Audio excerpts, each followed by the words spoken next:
Bismillahirrahmanirrahim. Assalamualaikum warahmatullahi wabarakatuh. Halo teman-teman semuanya. Sebelumnya izinkan saya memperkenalkan diri. Perkenalkan, nama saya Marsya Aurelia Putri dari kelas 10 IPS 4 kelompok 1 yang akan berperan sebagai moderator untuk di presentasi hari ini. Dan topik yang akan kami sampaikan di presentasi hari ini adalah ekonomi tradisional, yang akan menyampaikan pengertian, ciri-ciri, kelebihan dan kekurangannya ekonomi tradisional. Sebelumnya, saya akan menjelaskan sedikit apa sih itu ekonomi tradisional. Ekonomi tradisional adalah ekonomi berdasarkan adat istiadat, sejarah, dan kepercayaan yang dihormati waktu. Nah, jika teman-teman semuanya ingin tahu lebih banyak tentang ekonomi tradisional, simak baik-baik video berikut ini. Membawamu ke daerah pedalaman ini, di mana di sini masih sangat tradisional. Di sini penggunaan teknologinya masih sangat sederhana.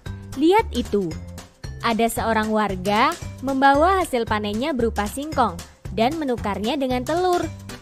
Iya, masih ada sistem barter juga di sini. Di sini orang-orang bekerja tanpa mengenal pembagian kerja loh. Mereka melakukan kegiatan ekonomi hanya untuk mencukupi kebutuhannya sendiri. Nah, yang dilakukan masyarakat di sini termasuk sistem ekonomi tradisional. Perkenalkan, nama saya Yuliana.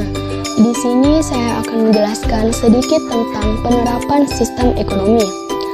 Sistem ekonomi sendiri pada dasarnya merupakan cara yang diambil sebuah negara dalam mengatur kegiatan ekonomi, baik dalam skala negara atau pemerintah, swasta, hingga rumah tangga. Sistem ekonomi diterapkan dengan tujuan untuk mencapai kesejahteraan masyarakat. Kegiatan produksi, distribusi, dan konsumsi berperan penting dalam sistem ekonomi. Kegiatan ekonomi satu ini berkaitan erat dengan adat dan istiadat. Umumnya negara yang masih bergantung dengan sektor pertanian masih menerapkan sistem perekonomian yang satu ini. Perkenalkan, nama saya Dian Rayuhanisa. Di sini saya akan menjelaskan tentang sistem ekonomi tradisional. Sistem ekonomi tradisional merupakan tanggapan aktif manusia pendukung suatu keberanian terhadap lingkungannya dalam usaha memenuhi kebutuhannya sesuai dengan pola pelaksanaan yang sifatnya tradisional. Masyarakat yang menerapkan sistem ekonomi ini biasanya merupakan masyarakat yang belum memiliki pembagian kerja, masih melakukan sistem berproduksi dan distribusi, juga terbentuk karena tradisi dan hanya untuk memenuhi kebutuhan sendiri atau masyarakat. Ciri-ciri sistem ekonomi tradisional. 1. Belum ada pembagian kerja atau spesialisasi dalam kegiatan ekonomi. 2. Menerapkan sistem barter dalam kegiatan perdagangan.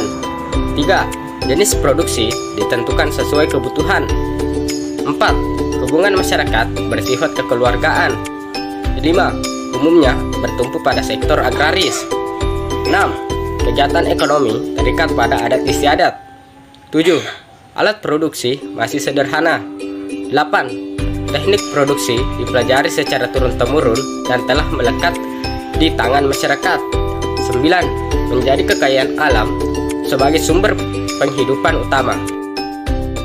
Perkenalkan, nama saya Muhammad Alvin Suri Samputra dari kelas 10 IPS 4. Saya akan menyebutkan kelebihan sistem ekonomi tradisional. 1. Memotivasi masyarakat untuk menjadi produsen. 2. Terhindar dari persaingan tidak sehat karena produksi tidak ditujukan untuk mencari keuntungan. 3. Sistem barter membuat masyarakat cenderung jujur. 4. Mendorong kerjasama dan kerukunan individu dalam sekelompok masyarakat. 5. Perekonomian cenderung stabil. 6. Alam relatif terjaga karena tak ada eksploitasi. Perkenalkan, nama saya Muhammad Syahwaluddin. Di sini saya akan menyampaikan tentang kekurangan sistem ekonomi tradisional. 1. Kegiatan ekonomi dilakukan hanya untuk memenuhi kebutuhan hidup saat ini. 2. Sulitnya mempertemukan kedua belah pihak yang saling membutuhkan. 3. Produktivitas rendah. Perkenalkan, nama saya Muhammad Asrul. Kekurangan ekonomi yang tradisional yang keempat yaitu sulit menetapkan ukuran dari barang yang ditukarkan. Kualitas barang hasil produksi rendah. Kegiatan ekonomi tidak meningkatkan taraf hidup masyarakat. Negara yang masih menerapkan sistem ini, itu pun hanya daerah-daerah tertentu saja. Ada di Afrika Tengah, ada juga Baiki, ibu kota dari negara Republik Afrika Tengah. Selain itu ada Malawi, sebuah negara di daratan Afrika bagian selatan. Di Indonesia ternyata ada juga, terletak di Lembah Baliem, tepatnya di Pegunungan Jayawijaya, Papua. Itulah penjelasan singkat mengenai sistem ekonomi tradisional, mulai dari pengertian, ciri-ciri, kelebihan dan kekurangannya. Semoga di video ini bermanfaat dan menambah wawasan kita semua. Sekian presentasi dari kelompok kami. Mohon maaf jika ada kesalahan. Wassalamualaikum warahmatullahi wabarakatuh.